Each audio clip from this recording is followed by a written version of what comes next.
Everyone, it's Sylas, and this is the patch 9.14 notes rundown. It has been a really long time, and I'm looking forward to getting into this patch because I've heard that Riot has dropped quite a big patch upon us. So let's just get right into it because I guess there is just a ton of changes.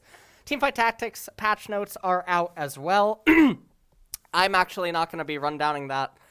Max will be rundowning that, and I'll be uploading the video onto my YouTube channel in another video. Won't be a part of this video. Reason that Max will do it is he's a lot better than me at the game right now, and I have not had as much time to play, but, you know, he's going to run down that. Anyways, anti-shielding champions. Blitzcrank and Renekton's new anti-shielding effects specifically break damage-absorbing shields.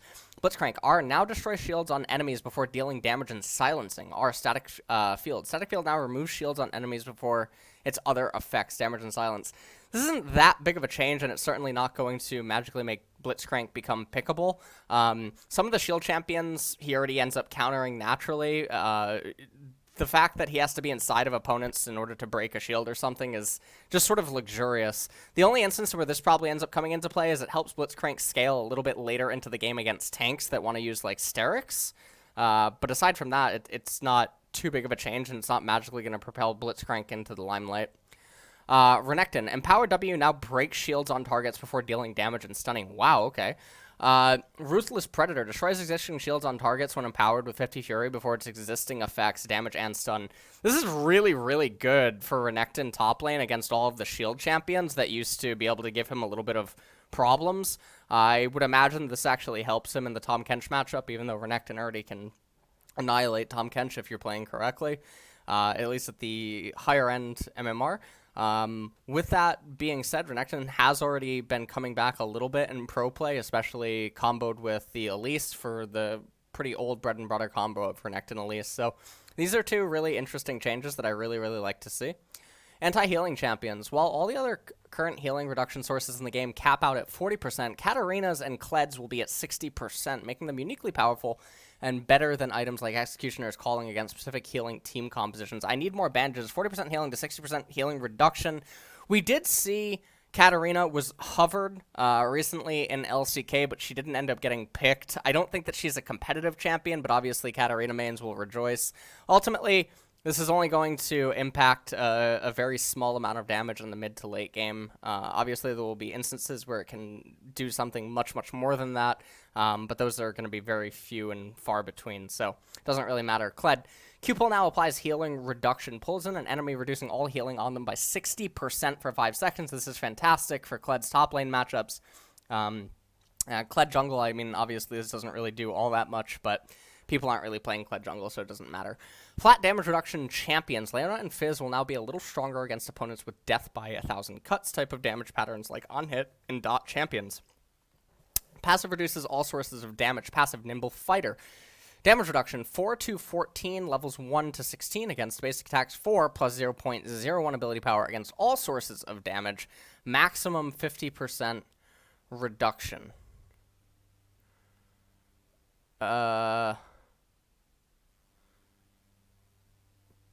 Okay. What?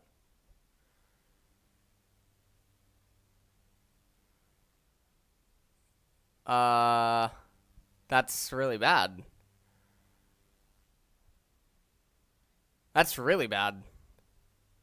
That sounds terrible. What? Fizz was already garbage. I mean, I guess that Riot is just really trying to add a little bit more oil to the ocean because this garbage patch of a champion. I mean, it's all right. That's a garbage patch kid now. Leona. W reduces damage by flat amount. Armor decreased. Magic resist decreased. R no longer empowers basic attacks. Flat damage reduction. Eclipse now grants 8 to 24 pre-mitigation damage reduction. Maximum of 50% reduction. Armor 25 to 65. 20 to 40. Okay. Magic resist 20 to 60 to 20 to 40. So this is interesting. Eclipse chained R solar field. Leona no longer gains empowered basic attacks after casting solar flare. Okay. I mean, this is obviously better for Leona, but these are like filler changes that don't make them.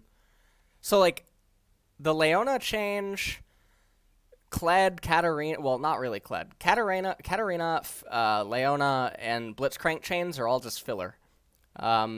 If it ends up making people pick the champion, it isn't because it's something massive that is now going to magically make her viable. But the changes are obviously welcome because it means that champions are just getting buffed. So I've always been very vocal and adamant that I believe that champions should get buffed instead of nerfed in order to shift the meta and then slowly adjust and whatnot. But anyways, True Sight champions, okay. Karma, W now provides True Sight on rooted targets. Focused Resolve Renewal.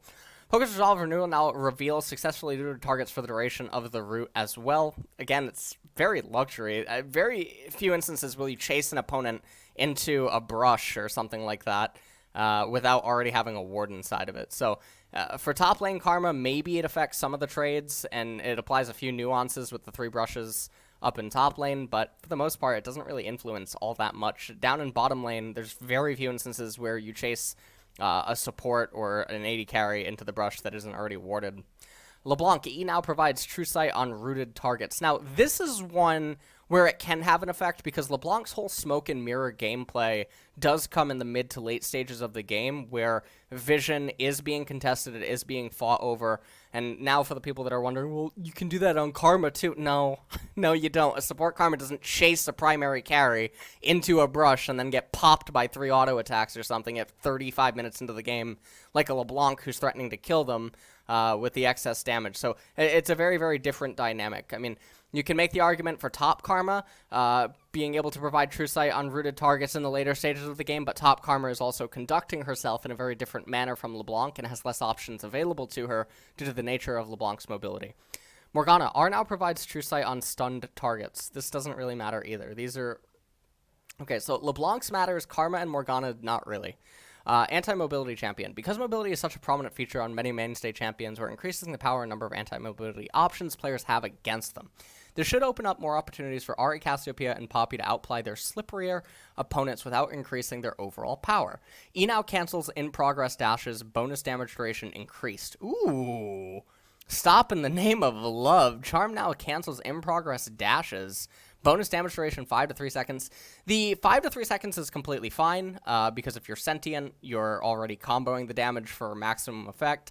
Or if you're using Charm for a defensive purpose, you're not really looking to utilize the full duration anyway if you're just trying to weave in a little bit of damage while you're still trying to retreat through the stun. So for higher end players, this doesn't really impact them that much, but this is absolutely massive. And in a meta where mid lane is so garbage and trash right now, no theme champions sort of like Ahri, they tend to come and rise up whenever the meta sucks. We see this very often with, like, Victor. We see it with Jayce. We see it with these semi-stat check champions or champions that have kits that are very versatile and can often be potent against randomized metas, especially ones that have a focus on engage. So maybe Ahri gets a little bit of attention from this because this is quite sizable, especially at high MMR and pro play.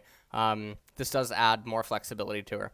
Cassiopeia, W minimum cast range removed, maximum cast range decreased, cooldown increased early and decreased late. E-healing increased, now reduced when poisoning minions and small monsters, cost flattened, ability casts now buffer.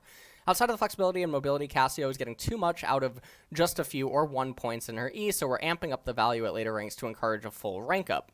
General, buffering. Cassiopeia can now buffer her ability cast. This is obviously really good for ping users. So people playing her on North America, especially if you're living on like the West Coast or something, that'll be quite nice. But here in Korea, I mean, we have pretty high ping too. Sometimes 7, sometimes 8. Base stats 537 to 575. Health growth 87 to 90. Mana 418 to 350. That is noticeable in the early laning phase. Mana growth 31.5 to 40. Okay, never mind. It's actually not going to be that noticeable. Armor 25 to 20. Okay, this does give you a little bit more trading room against her, but there's very few physical damage champions that can actually trade against her. Miasma, minimum cast range. Cassiopeia no longer has a minimum cast range on Miasma. Maximum cast range 800 to 700. Cooldown 18 to 16 to 24 to 12. So the miasma in the early stages of the game, it's only poked when you, or it's only utilized to poke when you have absolute intel of the enemy jungler or the position of the lane state, knowing that you can use it and then have it back up when you would need it for some sort of defensive purpose, or it's utilized when you're trying to go for lethal, right?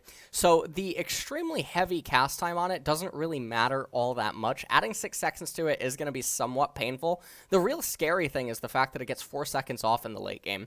I am really, really, really curious why Riot is buffing Cassio as much as they are this patch, because Cassiopeia is quite a monster. I know that I've talked about her sometimes in the LCK. Teams are refusing to pick her. Teams just forgot about her in Spring Split. She got hit ever so slightly and then just dropped off the face of the earth. But the reality is that she shuts down, you know, like mono red, aggro, all-in dive type of themed compositions, and she's so versatile in the sense that she also has the ability to have different modes in terms of poke and split pushing and just being a straight up team fighting champion and whatnot. She's so powerful, and it's so bizarre to see her get so many buffs. Twin Fang, Cassiopeia heals for 75% when she poisons minions and small monsters. Oh, okay. Heal 522 to plus 0.1 ability power to 13 to 25% of her ability power. What?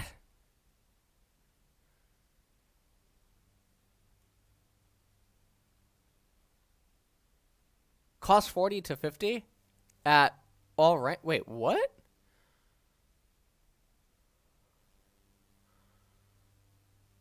I mean, she heals for 75% less when she poisons minions and small monsters. That's fine, but I'm assuming that that heal just gives her insane sustain late game on minion waves, which means that her poke with her Noxious Blast is actually insane now, especially if you have Leandries and stuff. Oh, that's really scary. Cassio is massive. Did you see this? You're Cassio one trick now. What is this? Kingzone Quid he's so excited right now. And if you guys don't know who that is on Korea, he's the best Cassiopeia on Korea. Or it might be Quad. It might be Kingzone Quad. Or is it Quid? Quad or Quid? Quad? Alright, so Kingzone Quad is a consistently like 800 to 1000 LP challenger Cassiopeia god that always has like 60 to 70% win rate in challenger on Cassio with hundreds of games. So this guy's gonna love this. Poppy, W bonus movement speed increased, bonus movement speed duration decreased, grounds and slows dashing enemy. Crash into hello. If Poppy stops an enemy from dashing or casting a movement ability, she grounds and slows them by 25% for 2 seconds. Movement speed duration 2.5 seconds to 2 seconds. Bonus movement speed 30 to 35%. This is a great Poppy buff. This is really nice for top lane Poppy, where she was already sometimes being picked. It's also okay for Spellbook Poppy in the jungle. And then obviously support Poppy, but support Poppy is not as prominent because a lot of the dash champions in bottom lane were removed, where she was an answer to it in autumn of last year. So anyways, champion balance, AYAYAtrox, base health region growth increased, are no longer what? Amplified self-healing increase, cooldown decrease. Despite the adjustments we've made over the past couple of patches, AYAYAtrox has remained a stall. Why are you making him less reliable as a blind pick? With the removal of revives from his ultimate. No, alright, so first off, Aatrox is not that good. Okay, pro teams around the world, especially in Korea, refuse to just draft properly and hurt the champion because he has a lot of weaknesses. Kindred ruins him. Any type of champions that have disengage or a way to stall and stagnate the fight ruin him. He's not a unkillable split pushing god. In fact, he loses to a lot of split push champions in the later stages of the game. I refuse to acknowledge or believe that he can be blind picked. I know there's going to be quite a few people that disagree, but don't care. I don't think he's that strong. I mean, I think that he's definitely an S- champion, but he's not this S+ Leviathan that the patch is trying to make us believe. So this really doesn't make any sense. Health region grows 0.75 to 75 to 1. World Ender. Aatrox no longer earns a revive through kills. Amplified self-healing. They're giving him a little bit more early on. Cooldown 140 to 100 seconds. 120 to 80 seconds. So the thing about him is it feels really bad. Is the word thematically? Is that the word? NA education.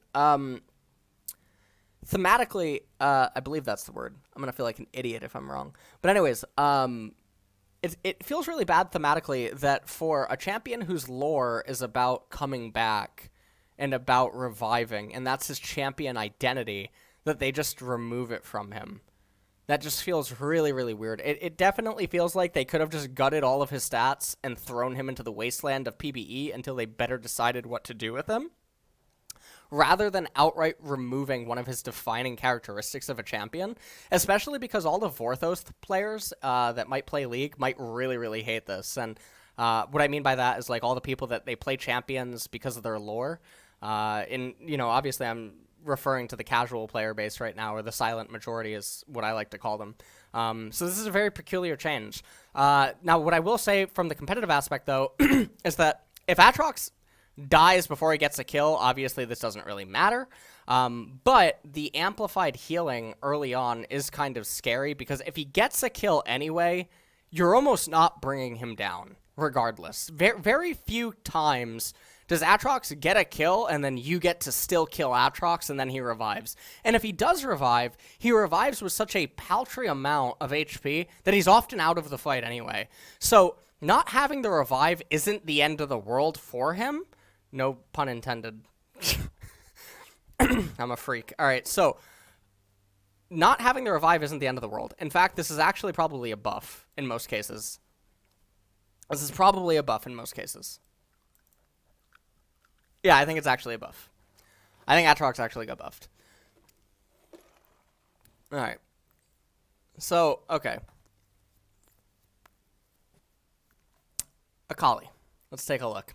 W cooldown flattened, energy restore flattened, duration extension removed, stealth type changed, QAP ratio increased, E damage increased, R cooldown increased. We're taking some steps to make Akali a little less slippery while buffering her in other areas. By changing her stealth type to invisibility, she'll now be able to be revealed by True Sight, giving more enemies a way to find her when she's in her shroud. Additionally, there will be a higher cost when she chooses her to use her ultimate as a means of escape, but on the plus side, the buffs to her energy, restore, and damage on her E will help her stay lethal against any unfortunate caught-out enemy. Magic Resist is up. Oh, that's up by quite a hefty amount, actually. +5 at level 1. Health Growth, she ends up getting a Ruby Crystal at level 18. Q, 5-point Strike, 0.5 ability power to 0.6 ability power is actually really, really strong for her Assassination. W, Twilight Shroud, Obscurity to Invisibility. Oh, I didn't know there was actually a term for what Akali's thing was. Okay. Coach, by the way. Caster, by the way. Akali is now fully revealed by True Sight effects rather than only her outline. Okay, cooldown 25 seconds to 20 seconds at all ranks. That's really painful in the later stages, not the end of the world. Energy restore 40 to 80 to 80 at all ranks. Duration extension. Twilight Shroud duration no longer extends if Akali breaks invisibility by attacking or using abilities. Okay, that's kind of a hit. E-Shuriken Flip. Shuriken damage 70 to 210 plus 0.7 bonus attack damage to 40 to 160 plus 0.35 total attack damage. So this ends up being a buff in the end, I believe.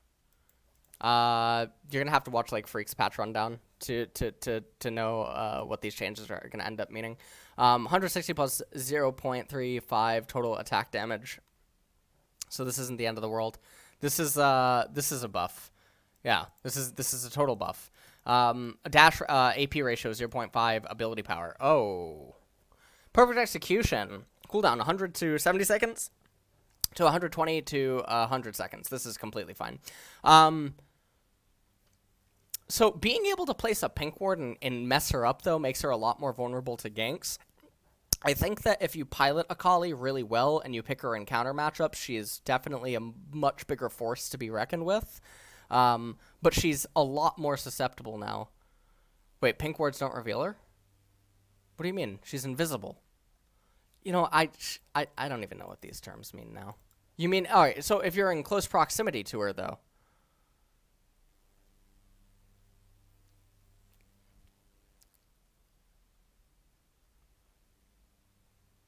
What?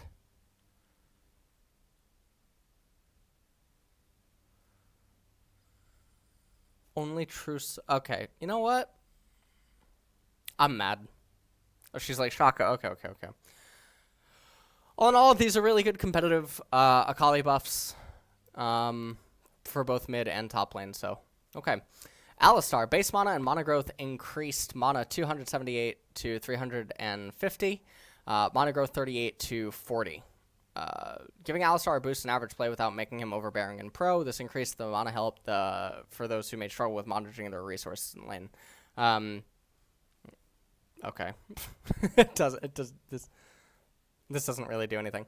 Aurelion Sol. I loved this guy in TFT in the first week.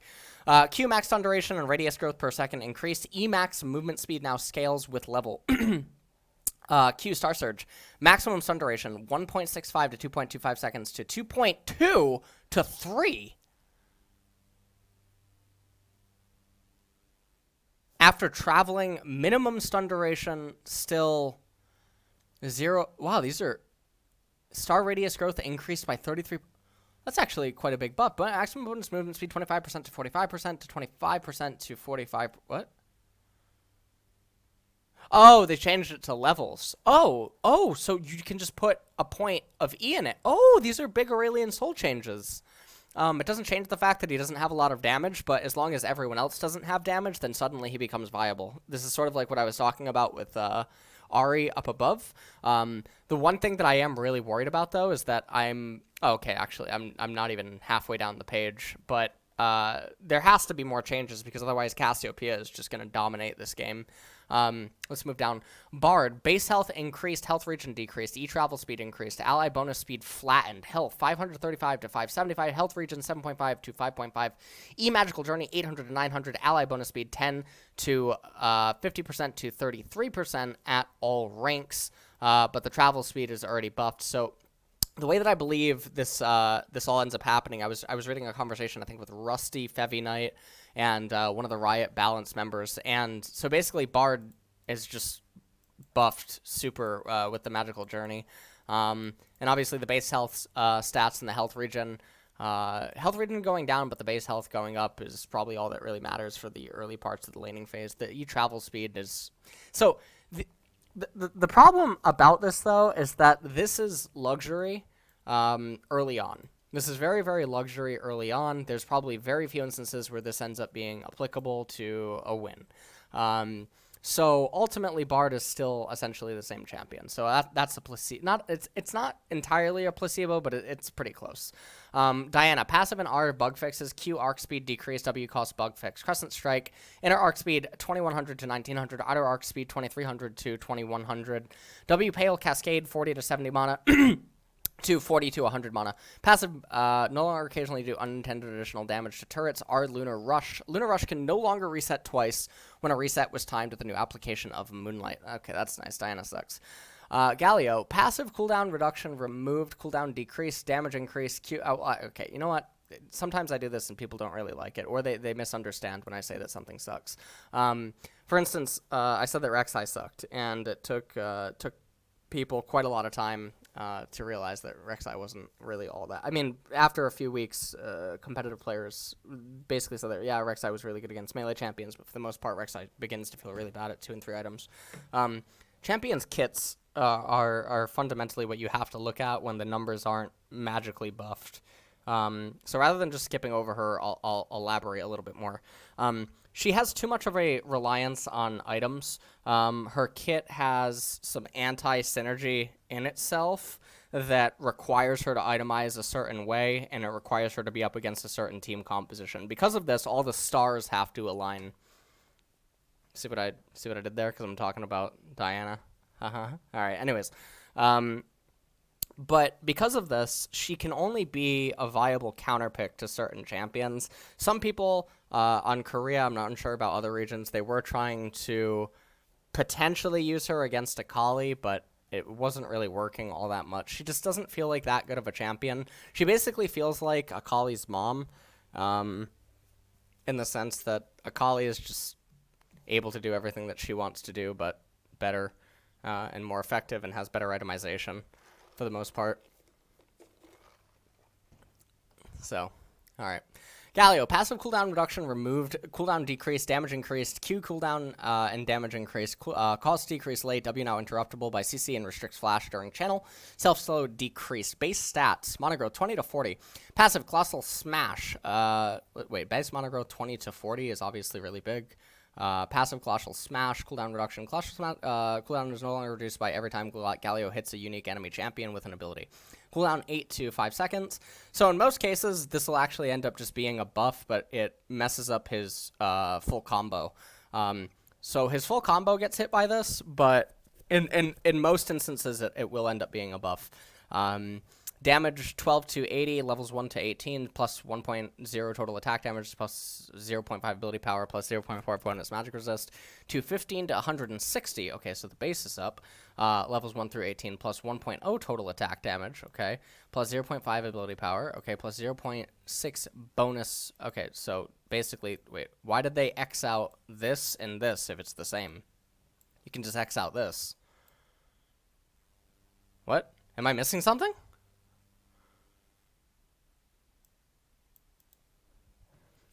Okay. Q Winds of War. Cooldown 10 to 8 seconds, 14 to 10. Why? Gust damage 70 to 210 to 80 to 220. Cost 80 to 120 mana to 80 to 100 mana. So he's getting a lot more access to mana with the mana growth as well as the passive just being stronger. So he's able to utilize it more for damage whenever necessary, except in his kill combos inside of laning phase by himself. Q Winds of War obviously is really nice. Shield of Duran, new ground at what?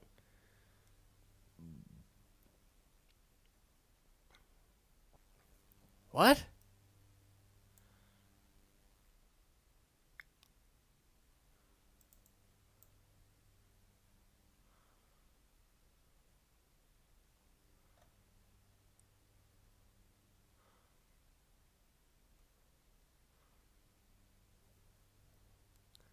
I really wish that I could take my microphone to my bathroom right now just so that I could play the toilet flushing sound.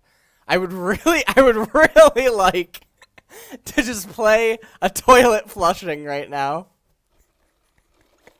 Holy shit. Whose idea was this?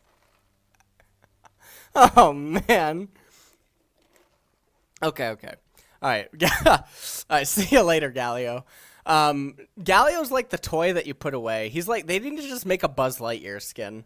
They need to just make a Buzz Lightyear skin and then show him being put into a chest, and he's never going to be opened again until you're like 30 and nostalgic because you're going through your parents' old house as, you know, they're moving to a new place. They're moving to their like retirement home or something. You end up going into the closet and you take out that treasure chest and there it is. That's Galio.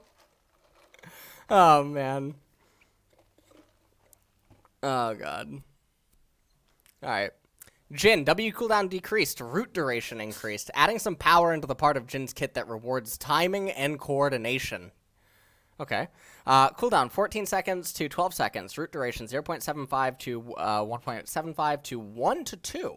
It's actually really big. It is a really big change, especially because good Jhins actually end up spamming this pretty often inside of laning phase. He does have some good combos with a lot of the current supports. Jhin is an interesting pick. I want to say that there was a Pro ADC player that tweeted that he was actually really good not too long ago, maybe a month ago, a month and a half ago, even though he's not picked on Korea ever. I don't know if this is enough of a placebo. It's not a placebo. I don't know if this is enough of like a karma buff where people just refuse to pick the champion even though she's really, really, really good. Then she gets buffed and then Riot nerfs her and they're still picking her, and then you ask why and they're like, oh, she's OP, and it's like, you do like the confused Jackie Chan face. You know what I'm talking about? Like the meme image. And you're like, what is going on? I don't think that it's going to be enough, but it could end up making some people pick him. Lux, Q cooldown increased early, decreased late, cost flattened. W shield on return removed, shield ratio increased, shield duration decreased. R cooldown reset removed, cooldown decreased, late ratio increased. Okay. Let's take a look. Q, light binding, 10 seconds to 13 to 9 seconds, cost 40 to 60 to 50 at all ranks, so ended up being a super big late game buff, nonetheless. And the early thing is not that bad as long as you're good, you know? Sunglasses. W, Prismatic Barrier. Returning shield, double outgoing shield, same as outgoing shield. Returning shield still stacks with outgoing shield. Shield ratio is 0.2 ability power to 0.3 ability power. Maximum shield 150 to 330 plus 0.6 ability power. Okay, so this is a really big hit to her shield. Shield duration 3 seconds to 2.5 seconds. These are really big nerfs to Lux. Wow, our final spark. Cooldown refund no longer refunds a percentage of its maximum cooldown when hitting at least one enemy champion that dies within 1.75 seconds. Cooldown 80 to 50 seconds to 80 to 40 seconds. Ratio 0.75 ability power to 1.0 ability power. So this is a buff for mid lane Lux. These are nerfs to support Lux, but this is a buff to mid lane Lux. Yeah, these are all just buffs to mid lane Lux, and they're a nerf to support Lux, which I guess is fine. That's all okay. Mid lane Lux is buffed. Support Lux isn't gone, but she is hurt. She's not gone, but she is hurt, because realistically, you're not utilizing all of the shield power anyway at the early stages, right? So the fact that she's ending up losing some of the shield is not the end of the world, because you very, very rarely will you get full usage out of it. So you have to think applicably, or how applicable are these changes realistically inside of likely trade scenarios. Maybe at a dragon fight at like 14, 15 minutes, you can end up maybe having this really come in and influence it. The light binding can definitely be felt, but then the later stages, I mean, you're going to end up being essentially the same thing. And then support Lux doesn't really care about final sparks. So support Lux will still definitely be picked. I don't expect Korea to just drop it entirely. And then obviously mid lane Lux is definitely going to be nice. So Malphite, Q, slow increase, slow duration decrease. W, empowers basic attacks on cast and cleaves in a cone. Cost increase and scales with rank. Visual effects and quality of life updates. Shine and polish, new visual effects for all abilities and skin. Malphite is slightly smaller at the start of the game. Okay. Mountain Man, Malphite's size now increases with his armor capping at around 200. What the? Capping at around 850 armor. Passive, Granite Shield. Shield regeneration, visual effects added, okay? Q Seismic Shard, Rolling Stones, improved cast animation for most skins. The Rock is the Rock is cooking. Malphite now spawns his Rock 100 units in front of him rather than at his center point. Slow, 14 to 26% to 15 to 35%. Slow duration, 4 to 3 seconds. These are really nice Malphite buffs. Well, that's a nice Malphite buff anyway. W, Thunderclap, empowered basic attack. Malphite's next basic attack within 6 seconds gains 50 increased range and deals 20 to 80 plus 0.2 ability power plus 0.15 hour bonus physical damage. Rocky Road Cone. For the next 5 seconds after casting, Malphite's basic attacks cleave enemies in a cone in front of him, dealing 10 to 50 plus 0.2 ability power, 0.1 armor. Physical damage to all enemies hit. Cost 25 mana to 30 to 50 mana.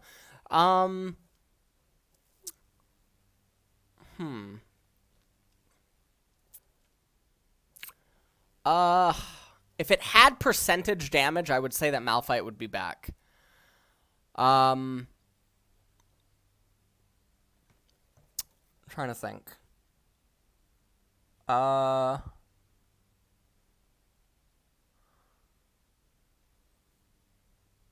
mean, it helps us wave clear, right? This allows for AD Malphite to wave clear a lot better.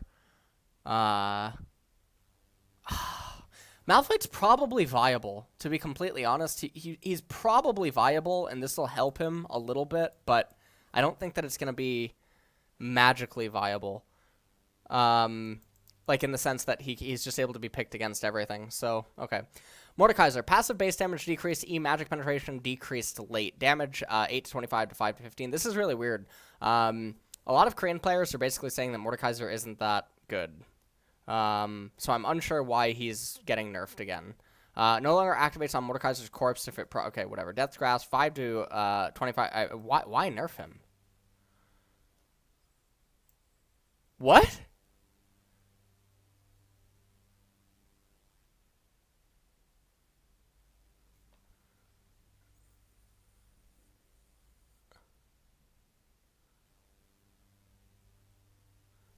This is so stupid. He's so bad. I don't want to check the stats. Learn to use your hands.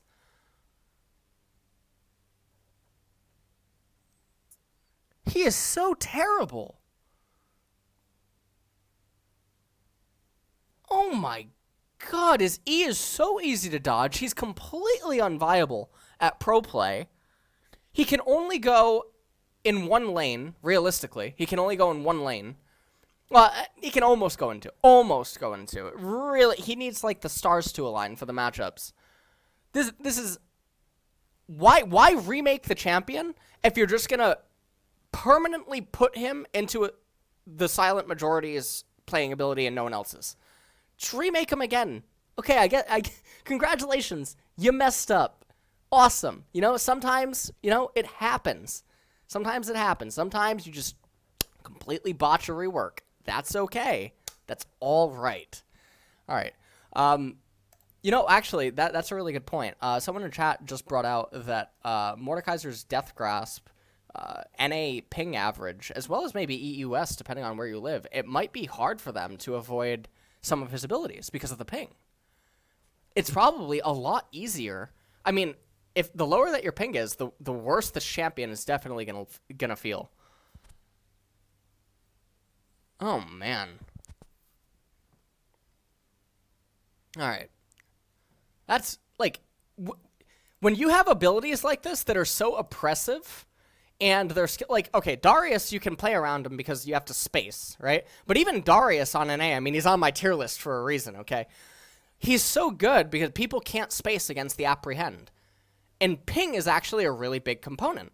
I mean, I've coached plenty of people that... they're playing against a Darius, or even they're playing Darius, and their opponent clearly just has too much ping. They can't dodge the apprehend. So, it's really strange. I guess I never really considered that as heavily as I have before now. Nidalee, Cougar E base magic damage increased. Swipe base damage 70 to 250 to 80 to 260. Great. Pyke, E now stuns non-champions. R deals reduced damage. I mean, look, Nidalee is not really competitively viable. She is way too difficult to pilot.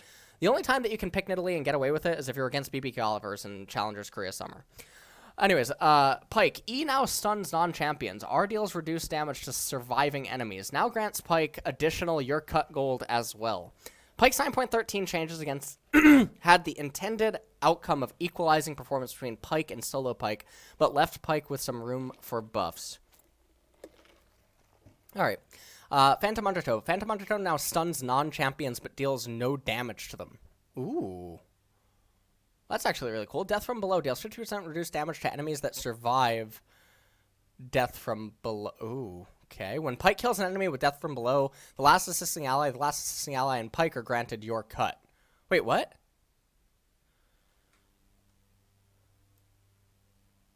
He doubles his kill? He gets 600 gold. That's really nice. When Pyke assists on the kill following death from below, he receives 2 Your Cut. Okay. Death from Below's icon now shows next to Pyke's health bar when it can be cast for free.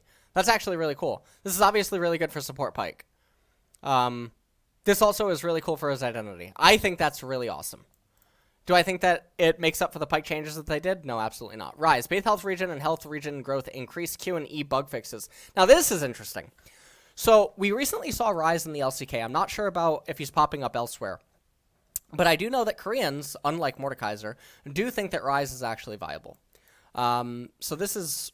Now, again, obviously I'm only speaking for Korea because it's the region that I'm from, and it's the region that I've had the most access to talking to people and whatnot in recent weeks because I've been on a TFT grind. So I'm only really following Korea, and also because I cast LCK and whatnot. So anyways, Q Overload. Overload no longer cancels Ryze's movement speed when spammed during its cast time. All right, these are nice bug fixes. Now correctly triggers monoflow band. These are nice bug fixes. Health regen and health regen growth. I mean, these are just sort of placebo, right? So this is okay. Singed. Q recast timer increased brighter ability icon when toggled onto the spell bar. Doesn't matter. Swain. Soul fragments restore mana and permanently increase Swain's what? Q pierces through minions. No longer pierces through champions killed. Q pierces through minions, no longer pierces through champions killed. Rank or R1 drains all enemies nearby. R2, what does R mean? Oh, okay, R. Okay, R1 drains all enemies nearby. R2 damage tied to R1 health drain, no longer modified by soul fragments, now castable immediately. Swain soul fragments mechanic gated players from simply accessing his ultimate, making it a whole lot less satisfying when they're finally able to trigger it. We're cutting out the decision-making around when Swain should cast Demon Flare, while also pushing the scaling fantasy that's appropriate to his thematics. That's weird, you killed Atrox. Health growth, 92, or you killed Atrox's thematics. Health growth, 90 to 85, attack range, 550 to 525. Welcome. Passive, Ravenous Flock. Storing soul fragments, Swain can no longer store up to 5. Swain permanently stores soul fragments, increasing his maximum health by 5 per soul fragment. Collecting a soul fragment restores 4 to 7% of Swain's mana. Alright, so let me think realistically how often he applies this.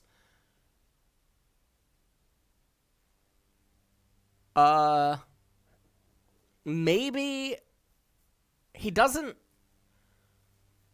apply it that, I mean, the mana thing inside of lane will be really, really nice, but the HP thing, I can see him at most getting 2 ruby crystals, max, in like a pro game. Absolute max end of the range should be about 2 ruby crystals.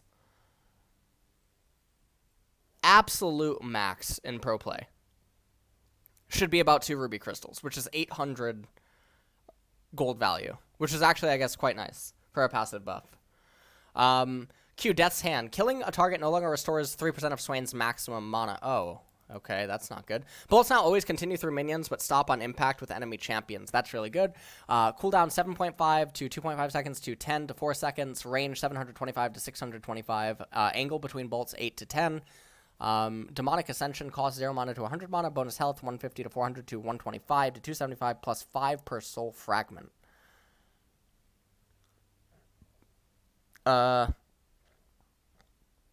This isn't good. You need so many soul fragments. Minion and monster healing reduction 80 to 90%. Swain drains all enemy units within range, including invisible. Oh, Giga Drain. All right, now he's Venusaur. Demon Flare. Second cast health threshold. Swain no longer needs to restore 125 to 450 health to cast Demon Flare and can cast it immediately. Demon Flare damage 45 to 75, 0.2 ability power, magic damage per soul fragment to all nearby enemies. To 75% of the health Swain has drained during Demonic Ascension and magic damage up to a cap of 100 to 200, 0.5 ability power to 200, 400 plus 1.0 ability power. So he's sort of off tank. I think that these changes are good for him, but I don't think that they're large enough to magically make him come back because the things that have been gating him from pro play don't come back. Now, I do think that support Swain can get a buff from all of this, though, because the Q change, he can help with pushing. The passive is able to be procced more reliably. The support Swain is probably not something that we'd actually see, though. It was only happening in scrims, and if it never even got hovered or even talked about yet, and we're like 4 or 5 months down the road, then I just don't think that it'll end up being the case. Especially because the support Swain was only something that was being paired with Draven. It was very much akin to the, the Tarki or like the abusive bottom lane duos that could end up being utilized. So it was very, very obnoxious. So, Imperial buff.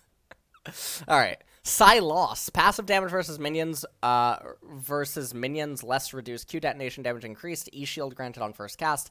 No longer blocks non-magic damage, but blocks all magic damage for a duration. Cooldown flattened. Second cast stun duration decreased. R cast range decreased. Recast window decreased. Cooldown increased. 80 to AP ratio conversion decreased. Great. Let's just decrease everything. All right, cool. Damage reduction on minions 70 to 50%. Okay, chain last detonation damage 40 to 120 plus 0.4 ability power. To 45 to 145 plus 0.6 ability power. Okay, that's nice. E Abscond Abduct now shields himself against all magic damage for... What?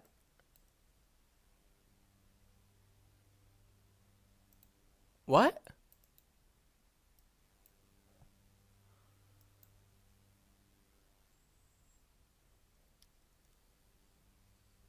He has dragon passive. That's weird. This is the new icon. When you use spatula and you make someone a dragon. This is the new icon for it. Cooldown 18 to 14 seconds to 14 at all. What? Abscond stun duration 0.5 to 0.35 seconds. Cast range 1050 to 1050 to 950. Hijacked ultimate, hold duration 120 to 90 seconds. Cooldown 85 to 15, 100 to 60. AP ratio 0.5 to 1, what? 0.15 ability power to 1.0. 0.4 ability power to 1.0 bonus attack damage. 0.6, okay. They're trying to make him only a mid laner, I guess.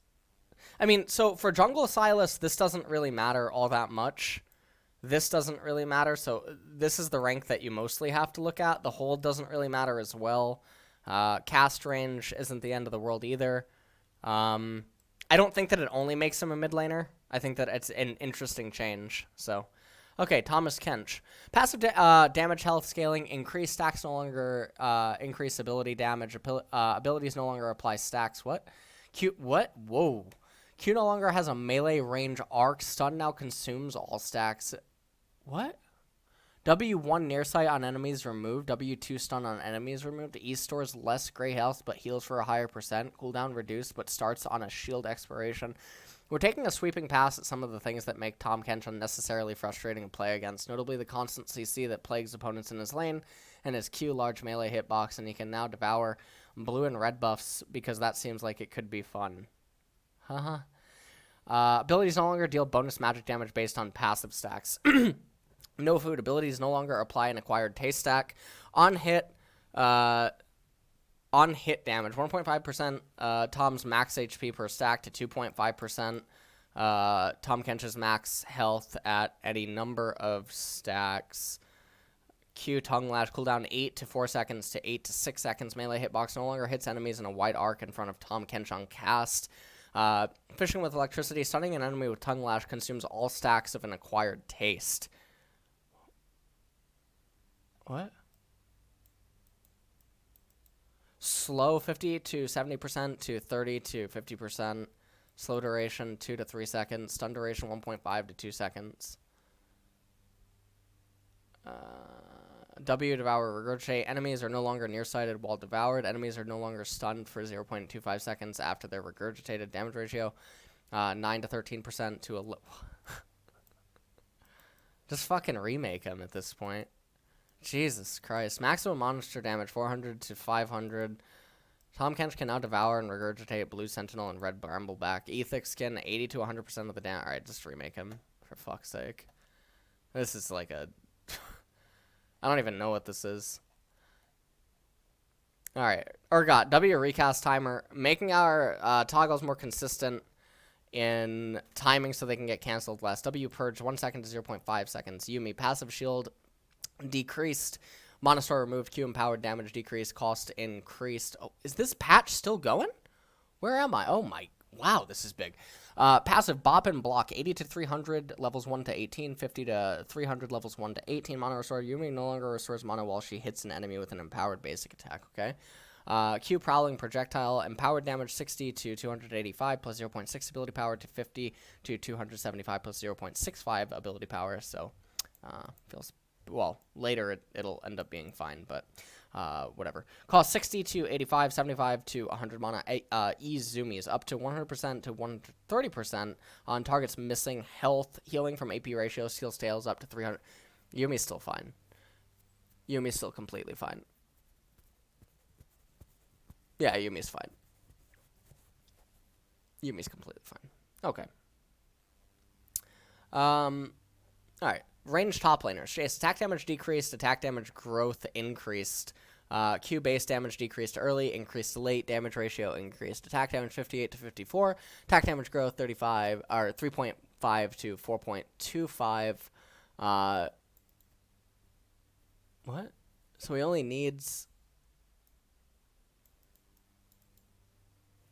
so he only needs 4 levels almost to get back. So at level 4, Jayce is basically the same. Right? Almost? He's almost the same.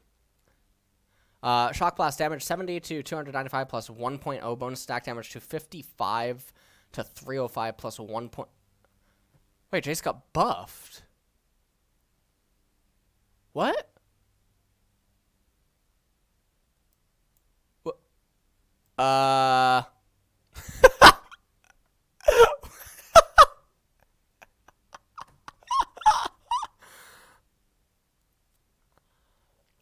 It's a buff. It's a big buff.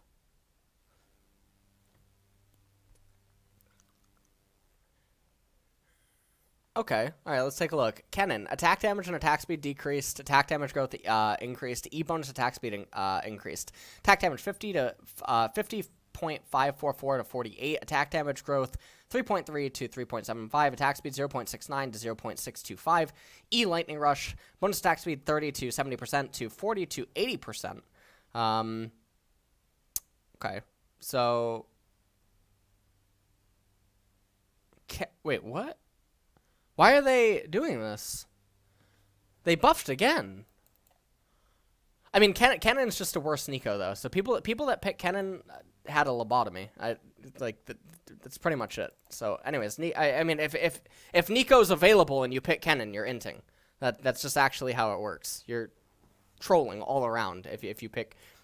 I really can't stand all the people that are picking like Azir and Corki and Kennen right now. I'm just losing brain cells because it's just so frustrating at how much lack of thought people are actually putting into the draft.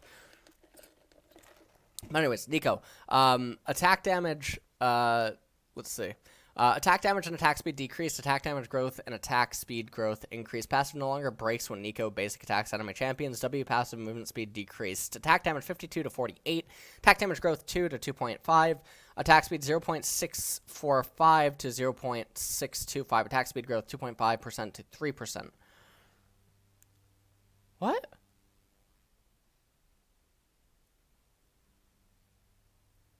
Why are they doing this?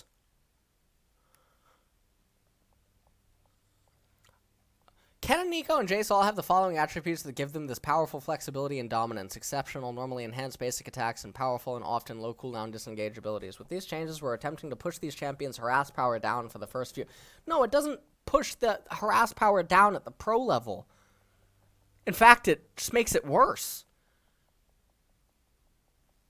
The expectation is this will lower frustration for the average player as no, it will not lower pro pick priority. I'm seeing this and I'm like, yeah, give me Jayce. Give me Kennen. Well, actually, no, I would never say give me Kennen. If a player told me give me Kennen, I would immediately look for a replacement. But give me Neeko. I mean, yeah, we first picked that here.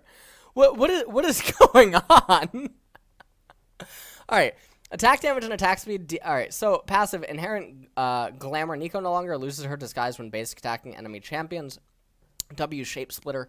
Passive bonus movement speed 20 to 40% to 10 to 30%. So obviously, okay, that's a little bit of a nerf. But ultimately, overall, Neeko is buffed. Neeko and Jayce are buffed. You know that meme thing where there's like 9 images and then the middle one says not you? Neeko and Jayce are number 4 and 6 in that, and Kennen's 5, so that's fine. ARAM balance changes. I'm not going to go over that. Death recap. The new death recap is live. That's really good. Show allied chat. What? I've added a new option under settings interface chat that will allow you to mute your allies' chat. That's really good. I don't really chat anyway, but anyways, bug fixes. Terra shape. Let's take a look. Oh, this is why Mordekaiser is still disabled, I think, in Korea, because there's so many Death Realm bugs and whatnot. Okay, all right. Now, the part that I know everyone's here for. Let's take a look at the new skins. Oh my god! It's Billy Hargrove from Stranger Things!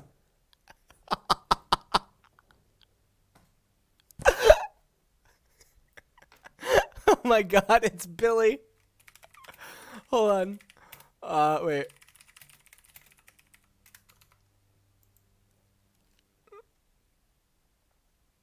Wait. It's Billy Hargrove.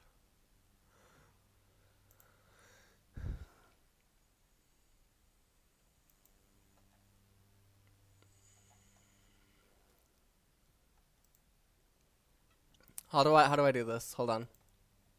Whoa.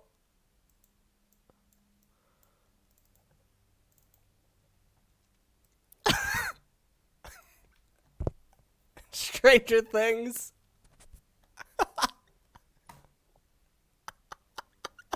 It's Billy. Oh, man. Oh, man. That's the name of the skin. That's just actually the name of the skin. Alright. That's the best Garen skin ever. That's the best Garen skin. Demacia Vice Lucian. RoboCop, right? It's like RoboCop. Right? No, it's not the Terminator. It's RoboCop. Raz from LPL. Nice. Will Smith, Men in Black 5.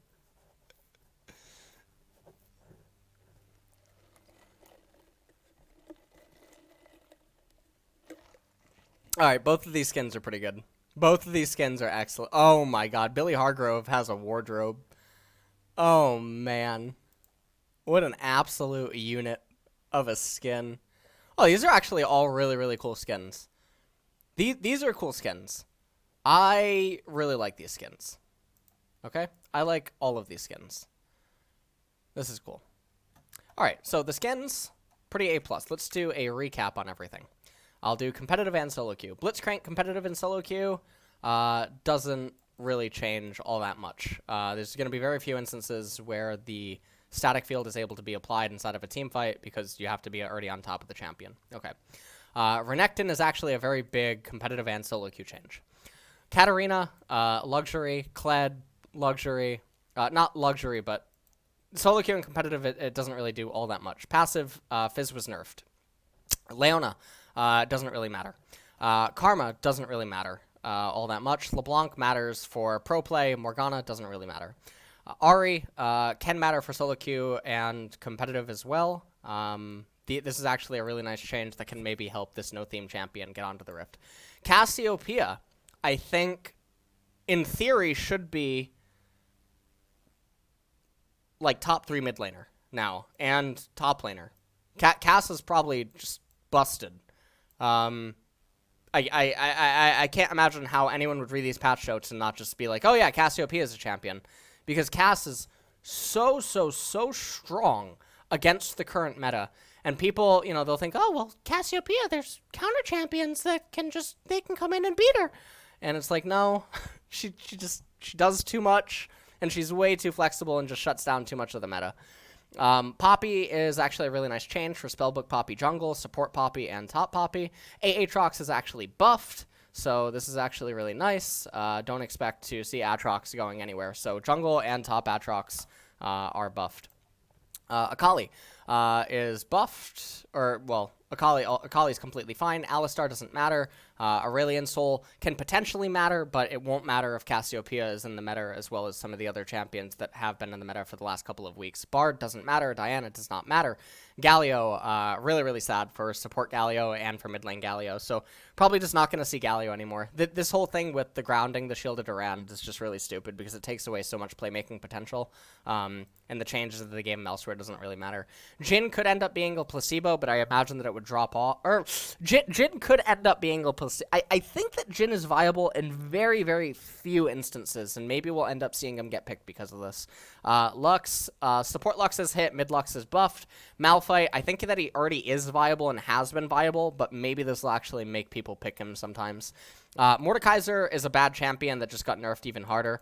So I guess with Riot doing this, what they've ultimately said is that even though they reworked him, they have destined him, unironically, to the death realm. So he's going to be a platinum through, silver, iron, whatever, glorified champion that just can't do anything in competitive. So whatever. Nidalee, Cougar E, base magic damage increase, doesn't really matter. Pyke is a fantastic change. Ryze, placebo buff that should end up working once more people catch wind. But, I mean, Cassiopeia is still just way too strong and oppressive. Swain, really interesting change overall for both solo queue and competitive. Sylas, don't think that it is going to do what they intended. Tahm Kench. So the thing is that Korea will still pick Tahm. I know. You're probably thinking it's crazy.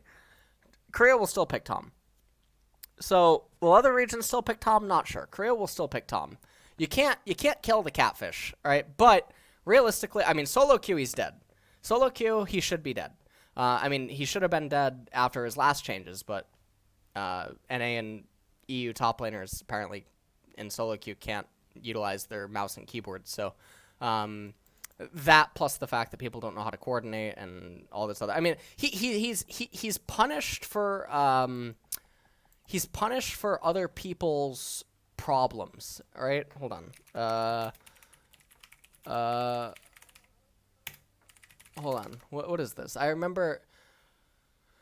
No protected person may be punished for an offense he or she has not personally committed. So there's actually there's a thing about the Geneva Convention here, okay? About no protected person may be punished for an offense, and yet here we see that Riot Games, it's just they're willing to ban Tahm. Or they're willing to punish him for things that he hasn't personally done, okay? It's not his fault that people can't lane against him. But anyways, Urgot doesn't really matter. Yuumi doesn't really matter. Jayce and Neeko are buffed. Kennen, no. ARAM changes don't really matter. And then Billy Hargrove is one of the best skins that has come to League of Legends. So that's it for the patch 9.14. It was a really, really big patch. And it... I feel like I just listened to Trump give a speech. There's a lot of stuff in here, but there's not a lot of substance. I was let down, Twitch chat. Or YouTube chat, if you're watching this. I was let down. I was led to believe this was going to be a big patch, but I don't even know what's going on here. Oh, man. All right, well, that's it.